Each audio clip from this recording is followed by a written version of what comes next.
Everything worked out for them, and they were in LA.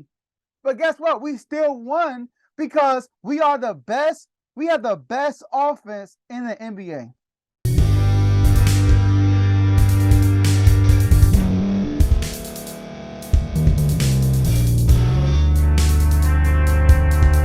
Welcome to Refuse to Lose. My name is Joe Jordan. I'm your host today. Today, we're going to talk about those Sacramento Kings beating the Los Angeles Lakers in probably the greatest regular season game we've seen in many, many, many years. So, that game was crazy. I mean, a lot of people understand. I understand. I'm a Kings fan, as you can tell. And the Kings play out at night all the time. So does the Clippers, because they're both in the West Coast. And a lot of people missed that game. A lot of people were asleep during that awesome game. So we have a group chat on Instagram, and I put in the group chat, I'm like, listen, y'all tune in. In the first quarter, tune in, y'all. I can tell this game is a playoff atmosphere game. I can feel it, right? You want to tune into the game. A lot of people missed it. So look, first off, let's talk about the actual game. The Kings are the 3rd seed in the West. The Clippers were the 4th seed in the West. The Kings were a game and a half above the Clippers, so this was a pivotal game for the playoff picture. Mind you, at the trade deadline, the Clippers did many trades. The Blazers did some trades. The Warriors did some trades. The Lakers did some trades. I mean, the Suns did trades. Everybody in the Pacific Division made trades, especially the Clippers. The Kings stayed put.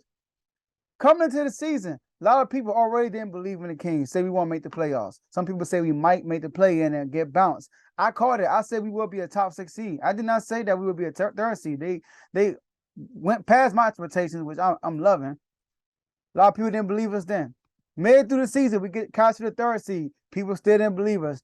At the All-Star break, I listen to a lot of shows and stuff, people still think we're a one-and-done team in the playoffs. We don't have enough firepower, even though we're the number 1 offense in the NBA. So we hear all that noise. The Kings hear all that noise, all the disrespect they are receiving. They don't think that they are a true contender. They think the Clippers are. So the Clippers had their best offensive game probably in a franchise history. Best offensive game. All right. Also, everybody keeps saying, "Oh, there was no defense played." Oh, there was some defense played.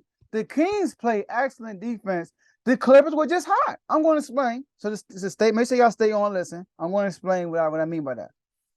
Look, this is the NBA, y'all. 2023. Everybody's talented. Everybody has that game when they're just making everything. I'm sorry. Now, 175 points, that's a lot of points. But they're just making everything no matter what kind of defense you put on them. It's just their night. So just give you a perspective, right? Because you got to think about it. They were hitting everything, right? They had one of those nights. They coming off the All-Star break. That's their first got the All-Star break. Kawhi didn't make it. Kawhi was in the lab, I heard, throughout the whole All-Star break. We're coming off a back-to-back, so we should be sluggish. And just to show you the defense, y'all, listen to this. The Milwaukee Bucks are the number 1 defense in the NBA right now. Number 1 defense. They have the highest defensive rating in the NBA right now. On average, the Bucks, their opponents, average 92 shots per game. 92 shots per game. The Bucks, they contest 50 shots per game. So on the regular, on average, the Bucks are contesting 54% of their opponent's shots per game. The Clippers last night took 98 shots. Guess how many shots we contested in power percentage-wise? 54%. So the amount of contested shots percentage-wise we contested last night against the Clippers is the same amount the Bucks average every game, and they're the number 1 defense.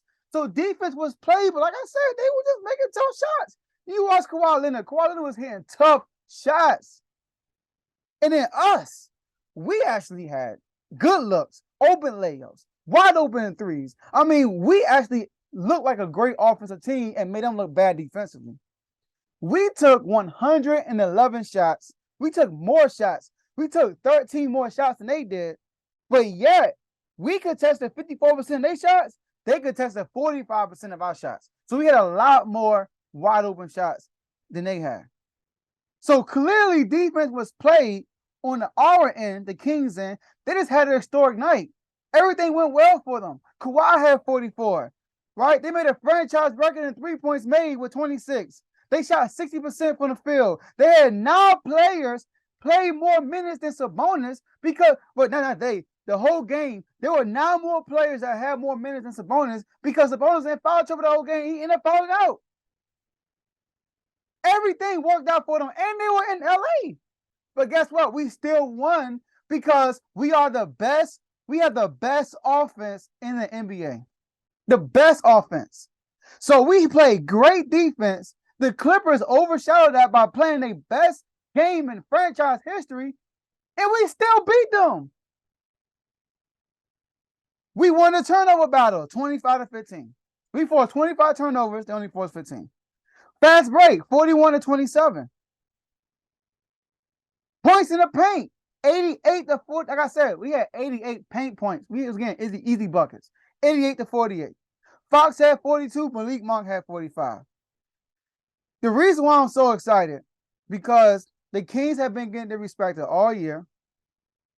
I believe this is the game when the whole NBA is like, okay, y'all, let's give up. The Kings are not a fluke. Let's take them seriously. We got to take this team seriously as a contender in the West. We have to. This team is serious. We can't keep putting them on the back end. Oh, no, this is a legit team, and they're here to stay. We have a young team. We're here to stay. I like what Fox said. They said, hey, Fox, what do you think about how people are going to look at Sacramento? He said, was Sacramento, were the thoughts on Sacramento or Westbrook? Because I don't give a F who's over there. All I know is it's a lot of great teams in the West, but we focus on us and we think we could beat anybody. And Malik Monk said, yes, for sure. We here to stay. I love that underdog mentality. So the first time in history we had 2 40-point scores. This how I knew this game was different. Shout out to J-Mo. J-Mo came on and said, I want to see Fox get 40. I want to see him carry out from start to finish. I saw it from the jump in the first quarter.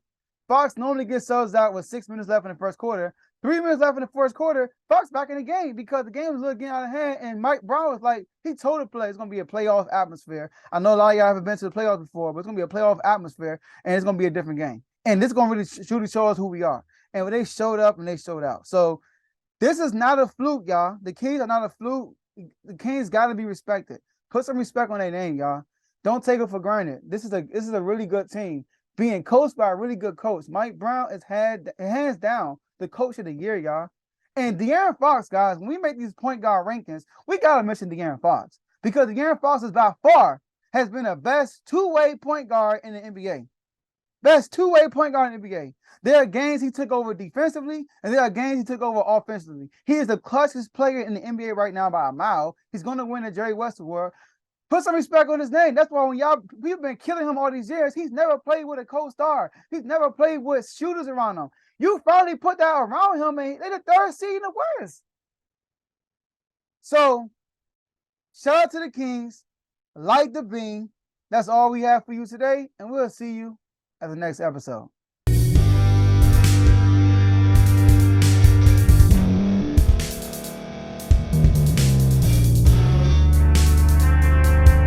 Thank you for staying to the end. If you're watching this on YouTube, please like this video, subscribe, and also hit that notification button so you can be notified next time we put out a video. If you're listening on any podcast platform, subscribe and hit that notification button, y'all, so you can be notified we put out another podcast audio. And last but not least, hit that share button. No matter what you're listening to or watching it, hit that share button and send it to somebody that you know that would love to watch this episode you just listened to. So once again, thank you for staying to the end, and we'll see y'all in the next episode.